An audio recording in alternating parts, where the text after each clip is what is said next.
¿Alguien más? ¿Alguien más? No hay problema. Entonces, esas 10 personas nos vamos a ver en el hospital municipal Pampa de la Isla a las 8 de la mañana para que pasemos la visita junto con los médicos de planta, veamos a los pacientes. Una vez termine, ya vamos a ir personalmente conmigo para ver a los pacientes, hacer la anamnesis y bla, bla, bla, bla. ¿Ok? Sí. Va a ser la única clase ya que estoy preguntando clarísimo. Miren, termino esta clase y yo me voy. Así que no quiero escucharlos. Ay, estoy aquí a las 11 de la mañana. Ya, así que tomémoslo en cuenta.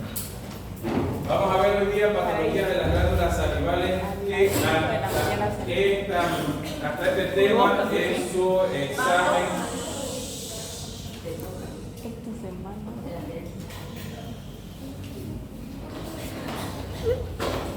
Hasta este tema es el primer parcial en la siguiente semana, por favor. Sabemos que las glándulas salivales son glándulas anexas a la boca que producen y secretan saliva. ¿Qué función tiene la saliva?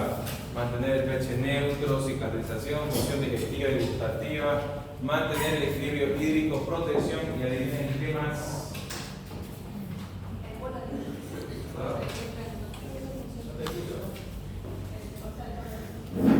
Exactamente. Recordemos que prácticamente el tránsito gastrointestinal comienza en la boca. La saliva es considerado el mayor diluyente que puede existir a nivel mundial. ¿Qué pasa cuando ustedes se manchan con colino? Meten el dedito a la lengua, con salivita se limpian, o cualquier cosa, se quieren acomodar las cejas, lo mismo, ¿no ven?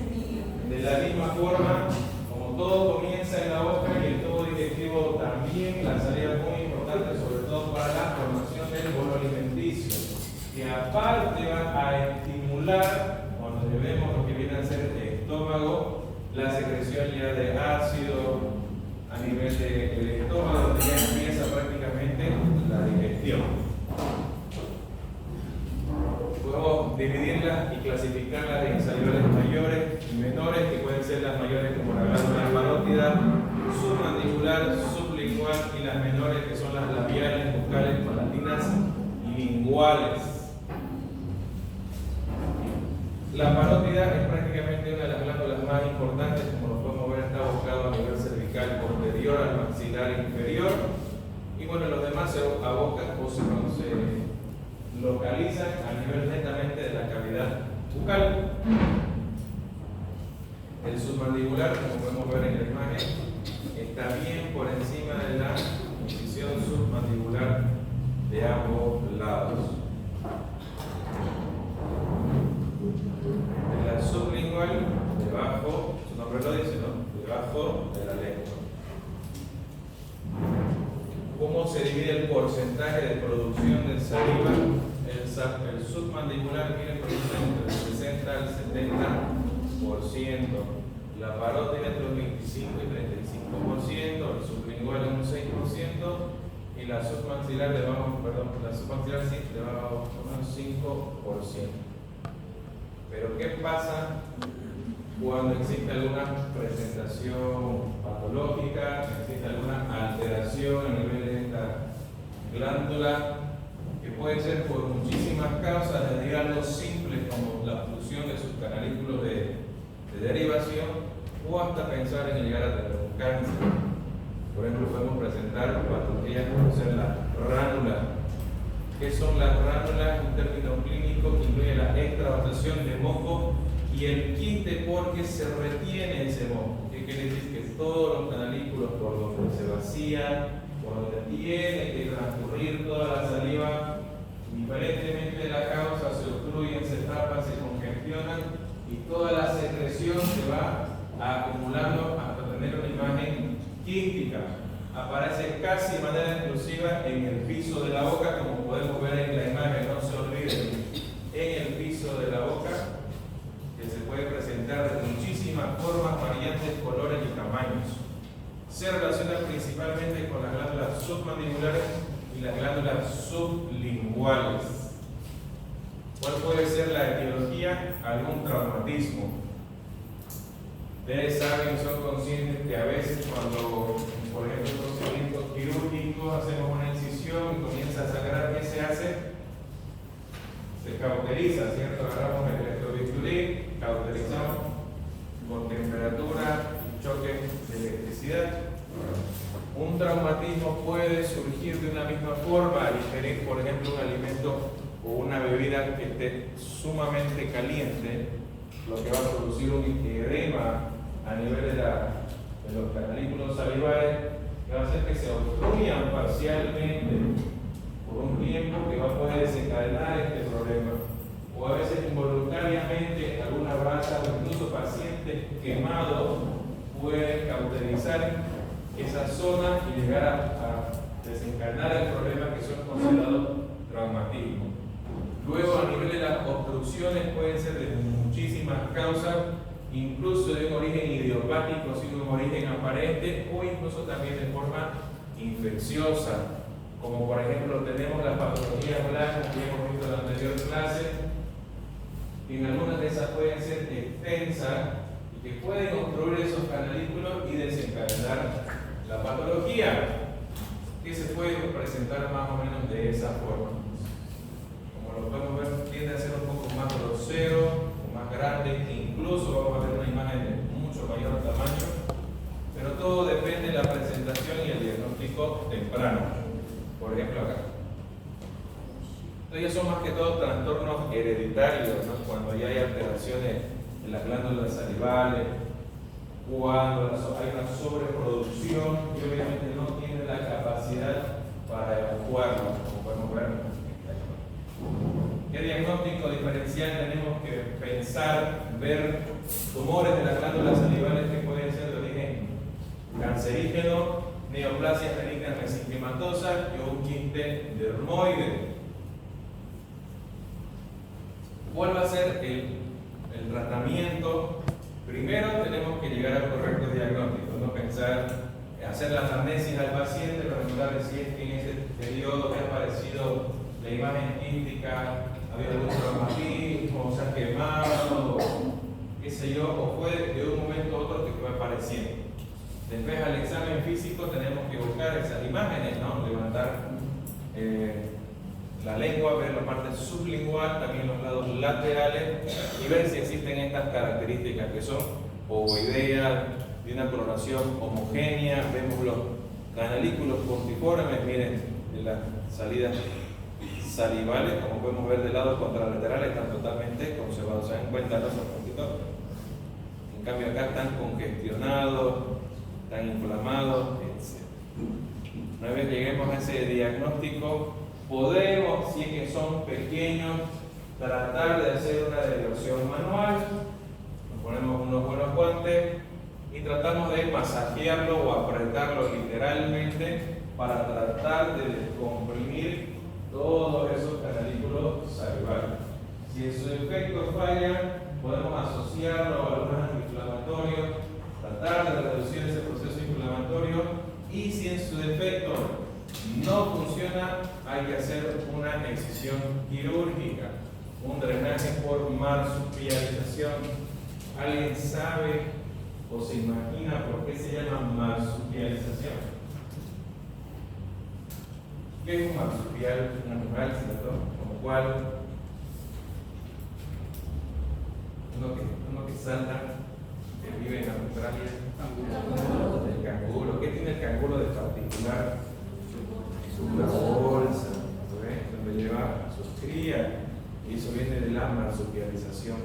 Hacer una bolsa, como podemos ver acá en la imagen, aperturar lo que viene a ser el sitio de la lesión y extraer el quiste de forma completa y dejarlo así. No se puede suturar. ¿Por qué? ¿Por qué? Exacto. Tengamos en cuenta que del lado contralateral sigue habiendo sus glándulas. Entonces todos los canalículos salivares pueden emerger por justamente el sitio de la lesión o haber conductos aberrantes Y si nosotros lo cerramos herméticamente, se va a volver a acumular. Entonces se deja en la marsupilarización abierta, como si fuese una bolsita, para que el conducto salival pueda evacuar normalmente. Fluya tranquilo, sin problema. Lo vemos que es grandango, ¿no? La incisión, pero miren, se dan cuenta, más o menos son 2 arcadas de carga. Ya hablamos de cuánto, de 2 o 3 centímetros, exagerando. El paciente obviamente tiene que tener cuidado en sus primeros 2 o 3 días después del procedimiento y no comer ningún resto sólido considerable, no ir a comerse un churrasco con una tortilla donde va a estar mordiendo con toda su fuerza, no. Esto, usualmente el piso de la boca, la cicatrización es entre 3 a 5 días, máximo 7. Es el tiempo suficiente para que el paciente se cuide y de ahí sigue su vida rutinaria. Vamos a ver el mucocele. Cuando algún docente, alguna persona, algún médico, cualquiera les pregunte cuál es el significado de la palabra, ¿qué tenemos que hacer?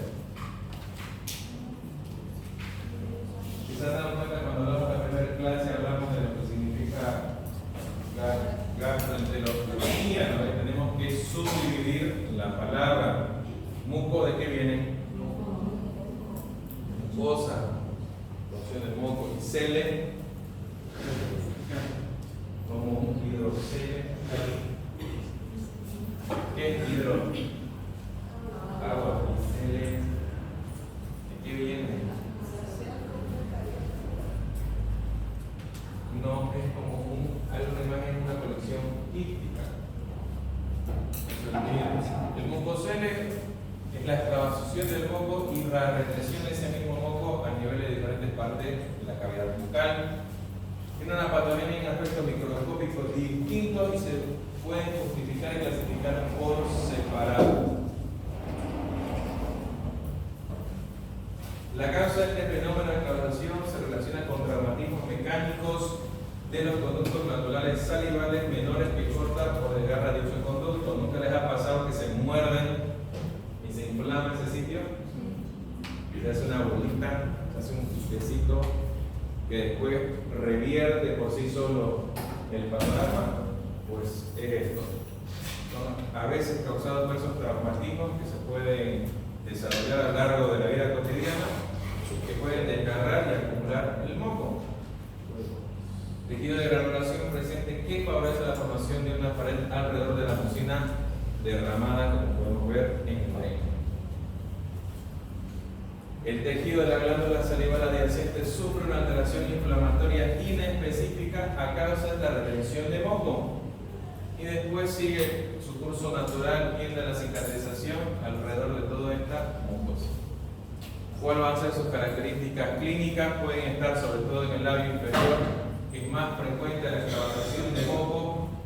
Las lesiones se pueden encontrar raras veces en otras regiones de la boca y suele ser indolora, de superficie lisa, translúcida o a veces llega a un color azulado cuando hay mucho aumento de la presión a ese nivel de la presentación del mucocele y varía desde milímetros hasta centímetros según la magnitud del trauma y según la producción y extravasación de ese moco. ¿Cuál va a ser nuestro diagnóstico diferencial? Algunas neoplasias de glándulas salivales, alguna malformación vascular como un hemangioma, o neoplasias del tejido blanco como neurofibroma o algún lipoma. En algunos casos, cuando este mucocele no autorrevierte, como nos ha pasado a todos nosotros, no queda más que si incluso le estorba al paciente, le causa alguna sintomatología, le duele, le molesta, le estorba simplemente, pues ni modo, podemos hacer la misma incisión quirúrgica. Se hace anestesia local, una incisión paralela o circunferencial a la lesión, se extrae el moquito y posteriormente sí se hace un cierre hermético. ¿Por qué? Porque tiene una glándula salival principal que esté comprometida, entonces todo lo demás va a cicatrizar y la lubricación va a ser normal, está exacerbado. ¿Hasta acá alguna duda, alguna pregunta? Interesante lo de la marsupialización. Ahora vamos a ver la parotiditis. ¿Alguno de ustedes tuvo parotiditis alguna vez? ¿Nunca? La parotiditis, como su nombre dice, es el proceso inflamatorio de la glándula parótida. Ya que puede estar causado por alguna enfermedad viral, como puede ser el virus paramoxvirus, que está producido en niños en 85% y menores de 15 años.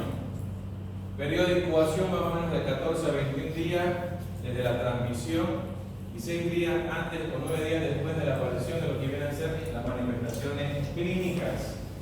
La parotiditis es un proceso inflamatorio que es infecto contagioso.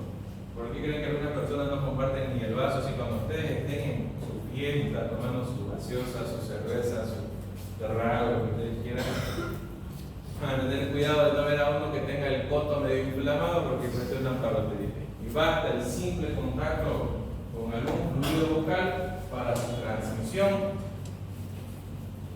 Pueden haber factores generales, locales y factores inmunológicos. Puede haber una infección viral generalizada, alguna infección por la vía respiratoria, puede el virus ingresar a través de la boca y la nariz, puede proliferar en las glándulas parótidas hasta que este virus puede incluso sobreinfectar a otros tipos de órganos. Todo va a depender de qué, del estado inmunológico del paciente. No va a ser lo mismo un muchacho de 15 años, de 14 años, sin ningún tipo de antecedente que tuvo la mala suerte de entrar en contacto con una persona que esté cursando parotiditis, que una persona o incluso adulta que ya tenga alguna enfermedad de inmunodeficiencia adquirida, donde ese virus puede ser patógeno, puede colonizar otro tipo de órganos y generar mucho mayor problema. Como podemos ver en la imagen, se puede manifestar de esa forma, ¿no? Las glándulas parótidas entran en un gran proceso inflamatorio que va a comprometer el área cervical. Puede haber lo que viene a ser afección de las glándulas salivales, un edema preexternal por obstrucción linfática. Y en el sistema, puede haber afectación del sistema nervioso central y a nivel pancreático puede desencadenar una pancreatitis de origen viral. Eso lo vamos a ver en el segundo módulo, donde vemos pancreatitis, que puede haber un dolor intenso, de intenso a moderado a nivel del epigastrio, mesogastrio, que va hacia la espalda, que puede estar entre el tercer al 10º día del comienzo de los síntomas de la parotiditis. Puede ingresar incluso el riñón, cursar con una injuria renal aguda y puede incluso afectar las meninges y desencadenar una meningitis que va a alterar el sistema nervioso central entre 3 a 10 días después de la presentación o aparición clínica. Periodo de incubación de 2 a 3 semanas, el periodo de invasión de 1 a 2 días, que puede haber astenia, puede haber febrícula, adinamia, que va a haber el estado, cómo se presenta la manifestación clínica, va a depender la magnitud de la localización de ese proceso inflamatorio. Dios mediante que sea a nivel local, solamente la glándula parótida, va a haber una inflamación a nivel cervical, no va a generar tantos síntomas, puede haber fiebre, porque recordemos que es un proceso viral. Los virus se caracterizan, ¿por qué? Por generar fiebre. Cuando tuvieron COVID han visto que las febrículas, los picos febriles son frecuentes y son elevados. Pero si es un paciente que tiene una afección más sistémica, que comprometa otro tipo de funciones como la renal, vamos a ver en los laboratorios que la creatinina va a estar elevada. Si vamos a ver alteración, compromiso de las meninges, el paciente puede tener periodos de desorientación, periodos de lo que vienen a ser espasmos a nivel muscular, puede haber incluso lo que viene a ser la parestesia o una tetraplegia transitoria. Todo depende de la magnitud del daño. Ahí está la ubicación de la glándula parótida. En ocasiones en niños puede cursar un estado catarral, como si fuese un proceso gripal, puede haber moco seco, una fiebre continua de 38.5 grados, puede haber dolor en el vientre bajo, también asociado a diarrea, poliuria. En niñas puede haber congestión ovárica y algo que es muy importante en el varón que puede comprometer el testículo. Las parotiditis virales pueden hacer una translocación y afectar en mayor índice a los varones y niños con un testículo que puede desencadenar una orquiepididimitis e incluso, aunque es mal referido decir que una enfermedad fue mal curada, pero anteriormente, como mi tío abuelo, que es neumólogo, siempre decía no, que no lo ha curado bien, está mal curado. Se pensaba que en realidad no existe la mala curación, simplemente que el virus entra en un estado de reposo, se queda ahí quietito sin manifestarse hasta que por algún evento puede desencadenarse nuevamente y cursar un proceso inflamatorio. ¿Qué complicaciones pueden haber? Como hemos mencionado, cuando abarca otros tipos de órganos, la pancreatitis aguda, puede haber dolor o que viene a ser osteoartritis a nivel articular, algún síndrome meningio y la orquiepididimitis en los niños, sobre todo en cuestión de los varones. ¿Cómo vamos a ver un diagnóstico? Siempre anamnesis, ¿no? ¿Qué pasó? ¿Cómo le comenzó el problema? ¿Tuvo algún contacto sospechoso? ¿Estuvo por el hospital? ¿Tuvo alguna enfermedad que puede comprometer el estado inmunológico, como puede ser el VIH? ¿Tiene algún otro antecedente, etcétera? Luego nos vamos a dar cuenta, y voy a volver harto por el tema de la imagen, cómo se manifiesta de esa forma, ¿no? Un gran edema, un compromiso a nivel cervical, usualmente unilateral, lo cual nos va a sospechar que puede ser la glándula parótida.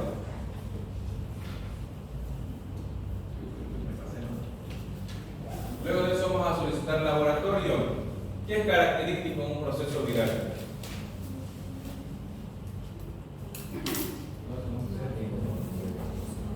¿No han llevado de mapa? ¿Están llevando? A nivel laboratorial y sobre todo del hemograma, la gran diferencia va a ser la leucopenia en casos virales. Como en esta presentación de esta enfermedad, al ser un proceso generado por virus, va a haber leucopenia, que quiere decir que la defensa va a estar, los glóbulos blancos, por debajo del umbral normal, que oscilan entre los 4.000 a 10.000 puntos. En cambio, en un proceso bacteriano, va a haber una leucocitosis y no va a haber, y va a haber, como decir, neutrofilia, predominio de segmentado. En cambio, en un proceso viral, va a haber leucopenia a predominio de linfocitos, va a haber linfocitosis. Puede haber una eritrosedimentación aumentada o normal, y en la orina puede haber incluso transitar con proteinuria o glucosuria. ¿Por qué? Porque este virus puede establecerse en el riñón y alterar su funcionalidad. Tenemos que realizar un aislamiento de más o menos de 3 a 4 días después de la aparición de los síntomas. El paciente, como su nombre lo dice, tiene que estar aislado. No puede compartir nada, absolutamente nada, desde su habitación, cuarto o sala de internación, los utensilios de uso personal o incluso sus utensilios de alimentación, sean vasos, cubiertos, platos, etc. Para llegar a un diagnóstico como tal, nos es suficiente con la anamnesis, el examen físico, el edema a nivel cervical, el compromiso unilateral, etc. Los laboratorios, que aquí falta algo muy, muy importante, que es la amilasa. Pregunta de examen. La hiperamilasemia en la parotiditis va a estar presente, incluso mayor a 3 veces su valor normal, que su valor normal es de 80 a 120.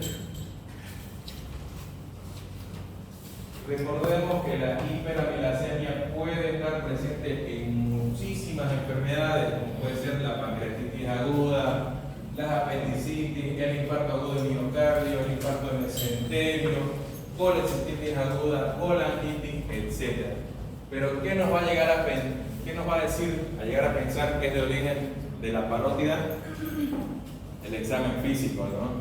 No vamos a ver una hiperamilasemia de 2000 puntos. Ah, no, es pancreatitis, cuando no le duele ni el abdomen y el cuello así de grande. Entonces, el examen físico más ese laboratorio es suficiente para el diagnóstico. Ahora, en algunos casos excepcionales, donde el tratamiento no sea efectivo, donde suceda algo más llamativo, el paciente no revierta, ya podemos realizar serología, como ser ELISA, fijación viral complementaria, para que podamos identificar cuál puede ser el virus y realizar un tratamiento adecuado. ¿Cuál va a ser nuestro diagnóstico diferencial? Una parotiditis supurada, unos cálculos a nivel salival, la orquitis, tumores de parótida, meningoencefalitis y el síndrome de Niculitis. ¿Cuál va a ser el tratamiento? Al ser un virus, tiene un ciclo, ¿cierto? Todos los virus ingresan, hacen su periodo de incubación, viene la presentación, la manifestación clínica, la acción patógena y gradualmente autorrevierten, cursan con todo su proceso inflamatorio y gradualmente se van a autorrevertir y son autolimitados. Vinieron, hicieron su bocha y se van. Entonces el tratamiento va a consistir en reposo, paciente aislado en su casa, en su cuarto, siempre teniendo cuidado de los familiares para no entrar en contacto directo con las secreciones salivales para no contagiarse, siempre todos sus utensilios personales aparte y bien aseados. Podemos utilizar algunos bucofaringeos, sí, no, eso depende mucho de la presentación y el dolor, como ser gárgaras con clorexidina, algunos aseos más personales puede ser, y algún analgésico antiinflamatorio como el ibuprofeno, que le viene excelente. Recordemos que el ibuprofeno es un AINE no específico que va a tener más que todo una acción antiinflamatoria más que analgésica, lo cual es lo que necesita ese paciente. Necesita desinflamar toda esa zona afectada. Podemos incluso utilizar las compresas frescas. ¿Qué les ha pasado que sus abuelitos, su abuelita, cuando nos pasan algo, va a la plancha, calienta un trapo y le ponen en la panza cuando le duele? En este caso, muy parecido, pero lo contrario. Compresa fría, que pueden sumergirlas en hielo o manzanilla y aplicar a tolerancia de forma local. La prevención más que todo se da por lo que viene a ser la inmunización pasiva y activa, como puede ser la vacuna triple viral, que se aplica sobre todo hasta los niños de 12 meses. Esto no lo vamos a ver porque es bastante complejo el síndrome de Sjögren. ¿Hasta acá alguna duda, alguna pregunta? ¿Cuál era el nombre del virus? Ay, ¿cuál era el nombre?